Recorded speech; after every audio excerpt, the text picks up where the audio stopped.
So here we have the typical circuit, that is a combinational circuit with some blocks interconnected and some logic gates. After we have to obtain F, the output of the circuit. So this is a typical analysis of a combinational circuit. So firstly, we are going to identify the input of our system. The input are going to be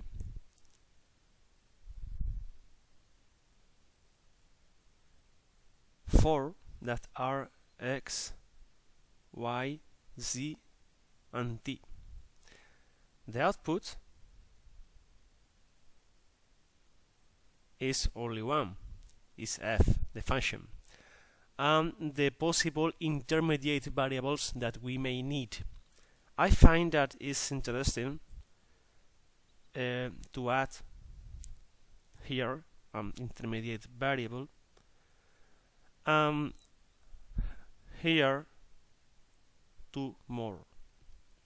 We have to identify as well the blocks, because we can see an OR gate, an inverter, but here we have a half adder, and here we have a multiplexer 2 with 2 selection inputs.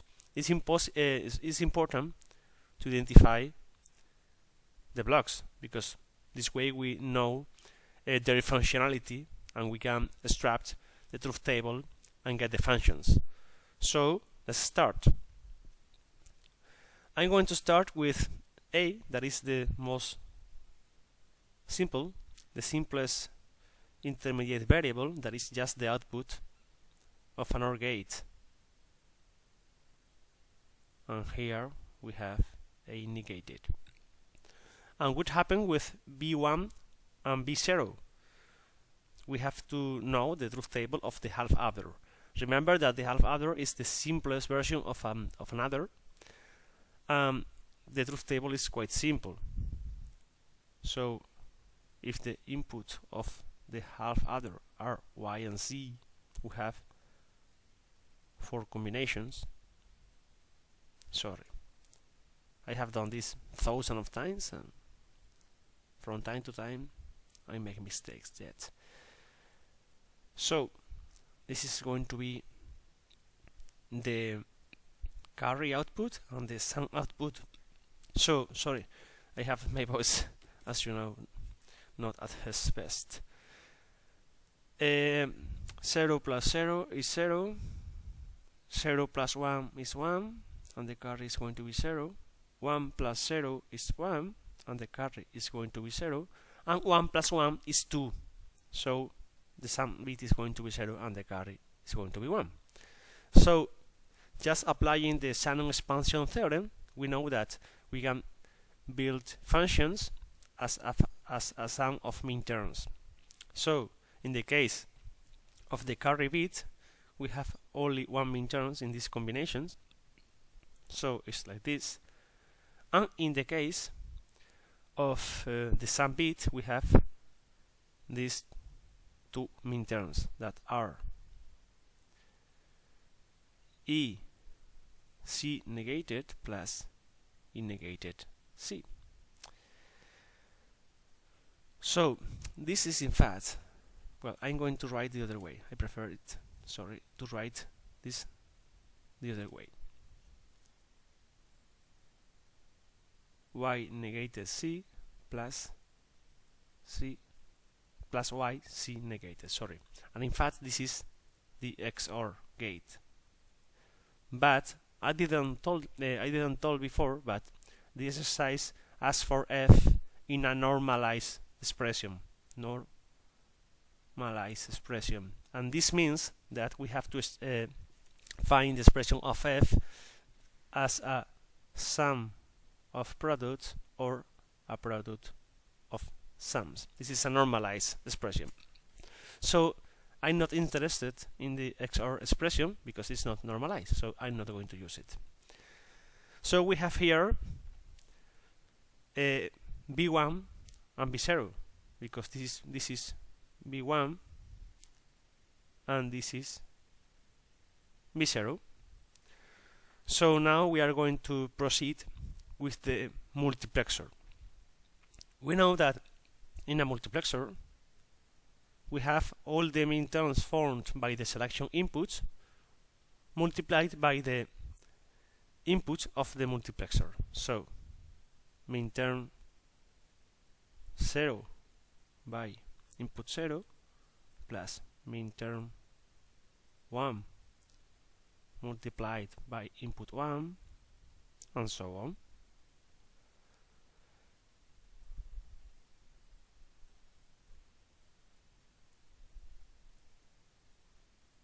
Now we have to identify the inputs.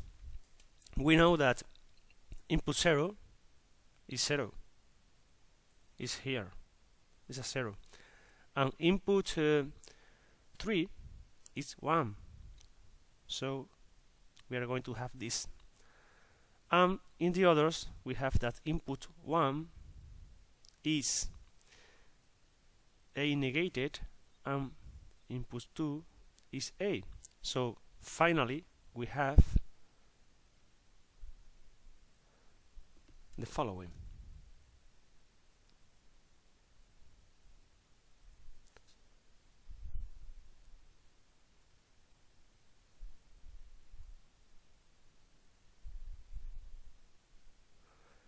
And now I'm going to replace the values of B1 and B0, but I'm going to leave for the moment A not to have a really big expression that is quite difficult to operate with.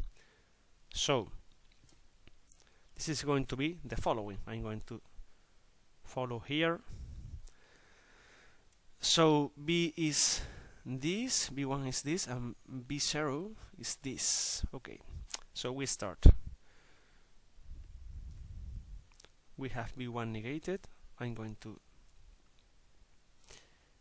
delete this to start a little lower.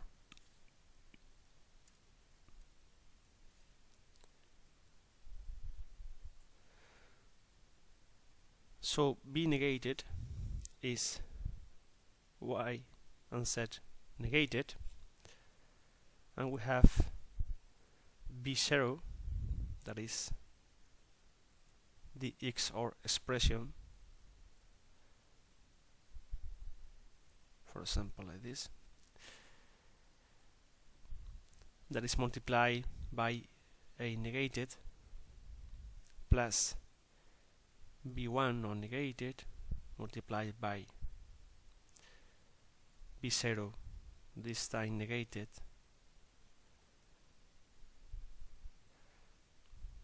multiplied by A plus B1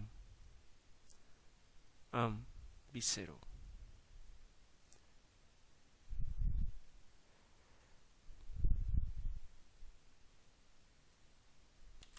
Now we are going to apply the DeMorgan's law to this expression and to this expression. In this case, we are going to apply the DeMorgan's law twice to break in the middle the negation and later this new negation that are going to be here and here. So I'm going to save this step, but it's like applying the DeMorgan's law to that expression twice. So if we continue, we are going to have the following.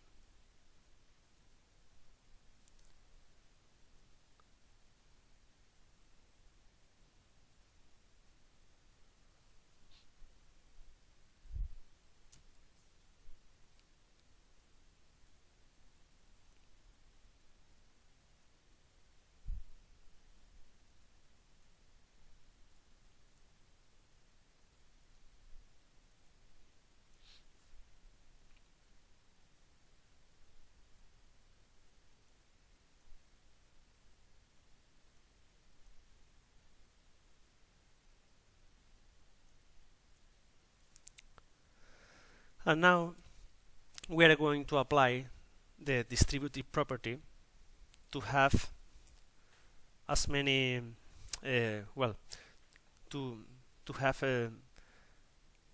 all the product terms that we can get in the following step.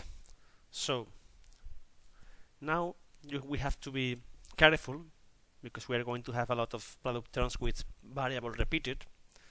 So for later applying the actions and properties of the Boolean algebra to eliminate terms, we have to be careful. So we follow it. We are going to have this expression.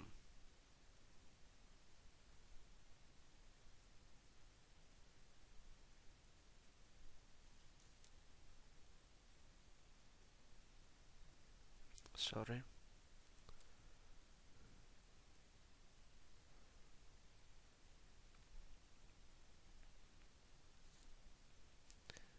Please check when I do exercise in this kind of classes, because I'm doing the exercise in the tablet screen that is quite small. So from time to time it's difficult for me to see the contents and to see so many letters, so I can make mistakes. I appreciate if you check what I'm doing.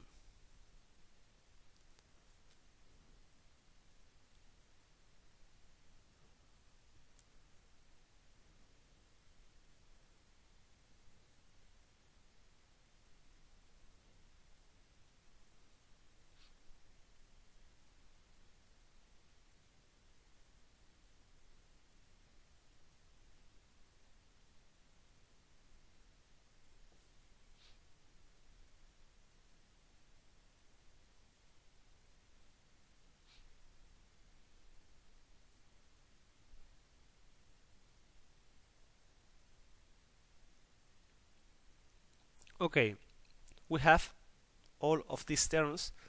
We have left for the moment A, not to have more terms that the ones that we already have. And now we are going to identify the idempotent law and the complementation property to get rid of some of the variables and some of the terms. For example, I'm going to go one by one. Here we have, I'm going to change the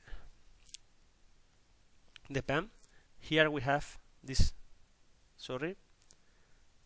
negated y repeated, and here we have a negated y and y, so this is going to be 0 by the complementation property. This is going to be 0 because we have c negated and c.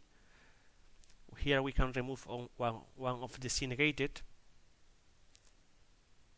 Sorry, I changed the here we have y negated and y, so this is going to be 0. Here we can get rid of these two variables that are repeated. Here we have y negated and y and c negated and c, so it's going to be 0. C negated and c is going to be 0.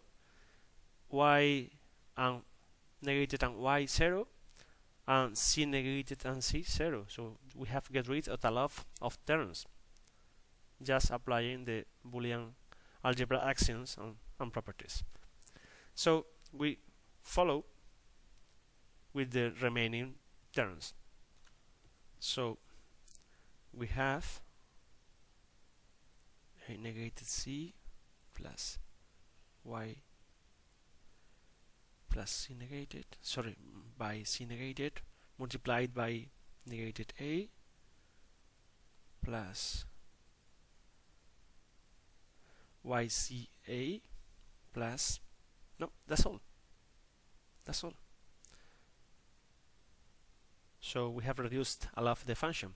Now we are going to replace a by its expression. We know that a is x plus t, and a negated is going to be this. This is not normalized, so we are going to apply the DeMorgan's law to have a normalized term. So we have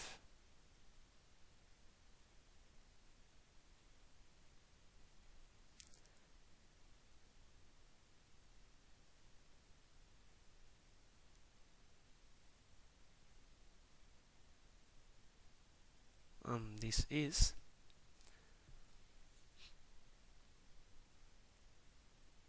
remember to have the variable expressed following certain order from the most significant bit to the least significant bit.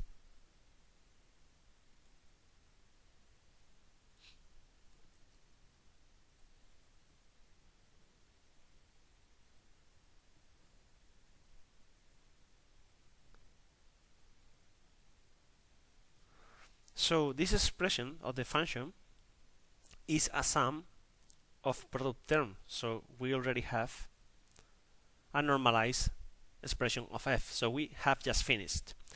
This is a disjunctive normal form, but since we are here and it's not a big effort, I'm going to stem the canonical form, the disjunctive canonical form, and it's quite easy because in this product term I need the variable t, so I'm going to multiply by t plus t negated, and here we need the variable x, so we are going to multiply it by x plus s negated, so we are going to have the following.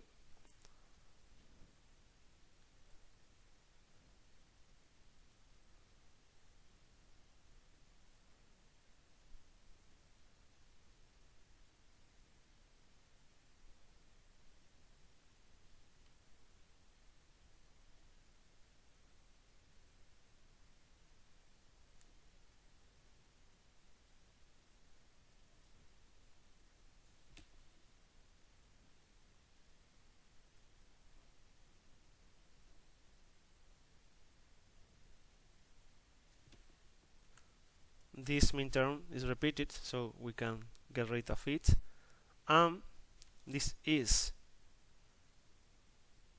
min term 2, this is min term 4, min term 15, min term 14, min term 14, and this is min term 7. So we can express the function as the sum of these min terms.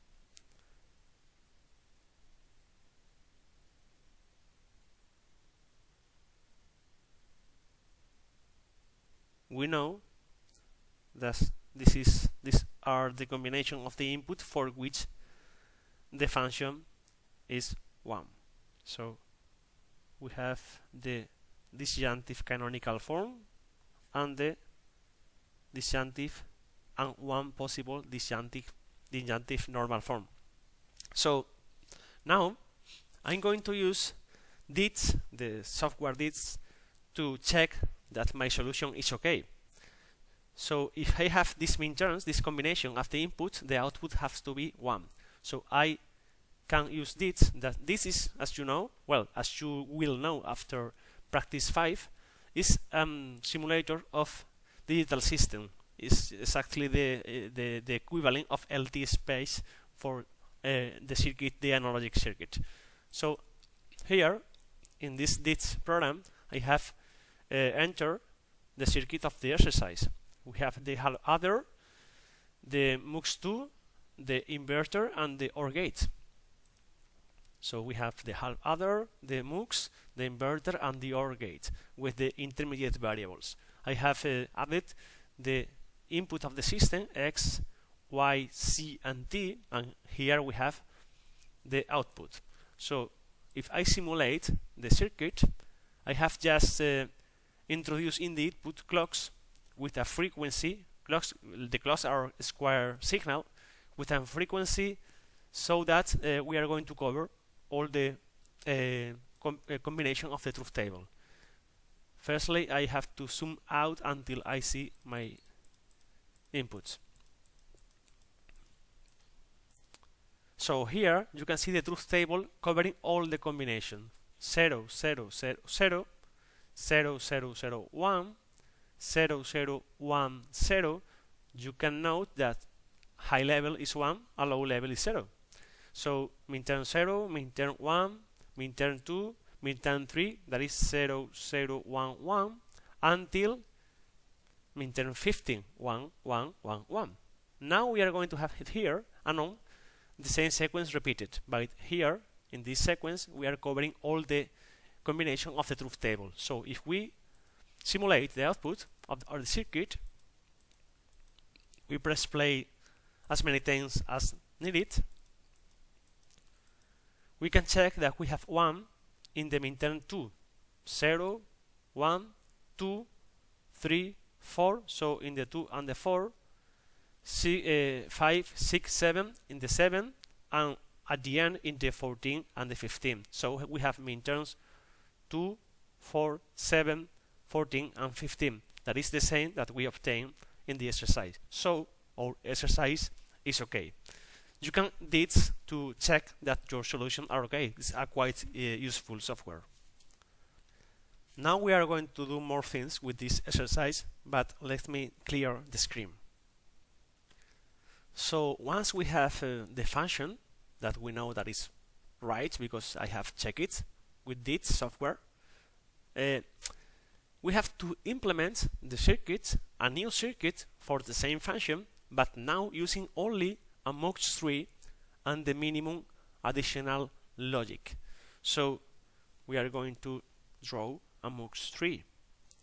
In a MUX3, as you know, we have 3 control inputs.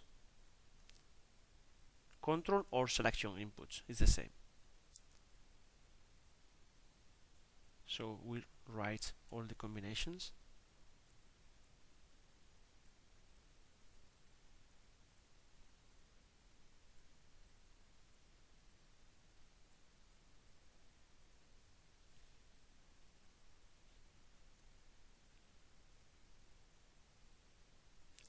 Because we have a MUX3 and we have 3 selection inputs, we are going to have 8 possible inputs to be selected. Okay, so we have to remember how a multiplexer works. For example, if I use my most significant bit as the input, we are going to have the following.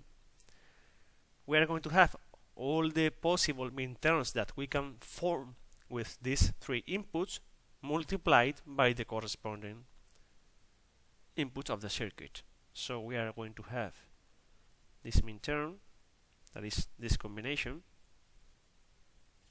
multiplied by input 0,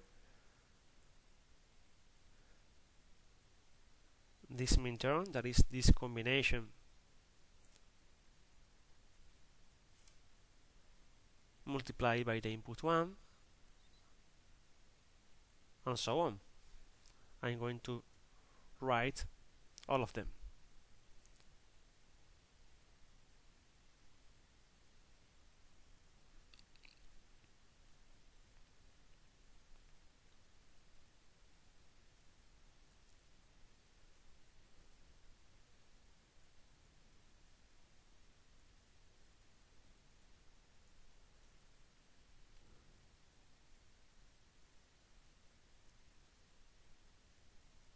I'm going to follow here.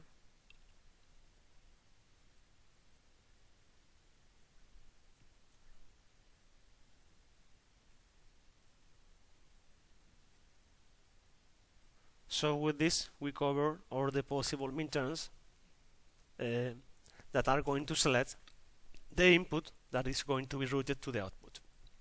So now we are going to look at our function that is expressed in disjunctive canonical form, so it is quite useful.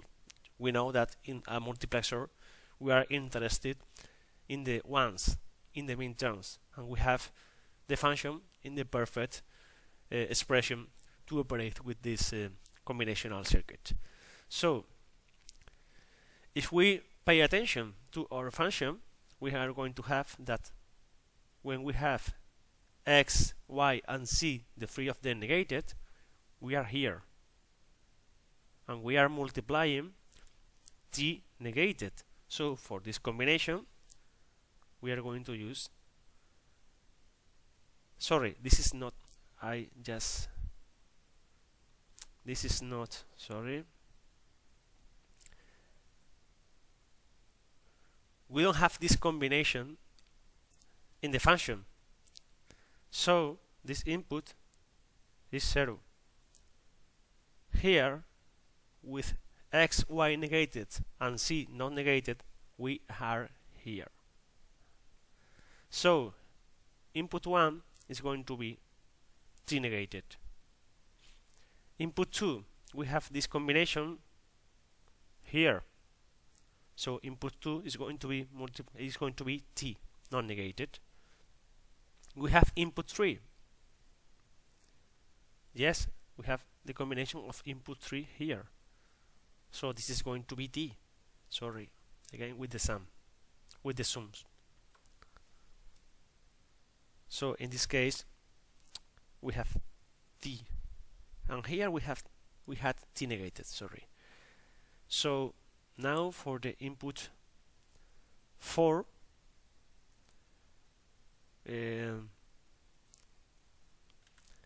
we don't have this combination. It's our function, so it's going to be 0.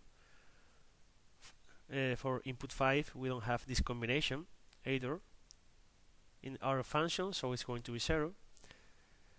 Input 5, we don't have this combination in our function, so it's going to be 0. Input 7, we are here, but as well here, so we can do the following. We can extract common factor,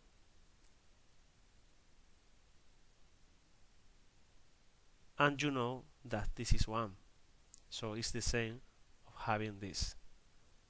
So input 7 is going to be 1. So we just have to put these values in the input. So this is going to be 0, and 0 is going to be as well in the 4, the 5 and the 6. We are going to have a 1 in the 7.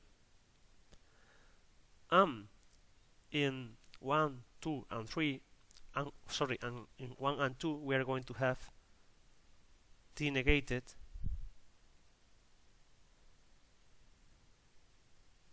in 3 t not negated. So we have already implemented the function using just one mux3 and the minimum additional logic. We may check if we can save this inverter, but if we look at the minterms of our function, all the variables appear in their version negated and non-negated. For example, x negated, x non-negated, y negated, y non-negated, c non-negated and c negated, t negated, t non-negated. So we are going, no matter the variable that we leave to this level, we are going to need his version negated. So this inverter is going to be compulsory. So this is the minimum logic that we can add. So the exercise is solved.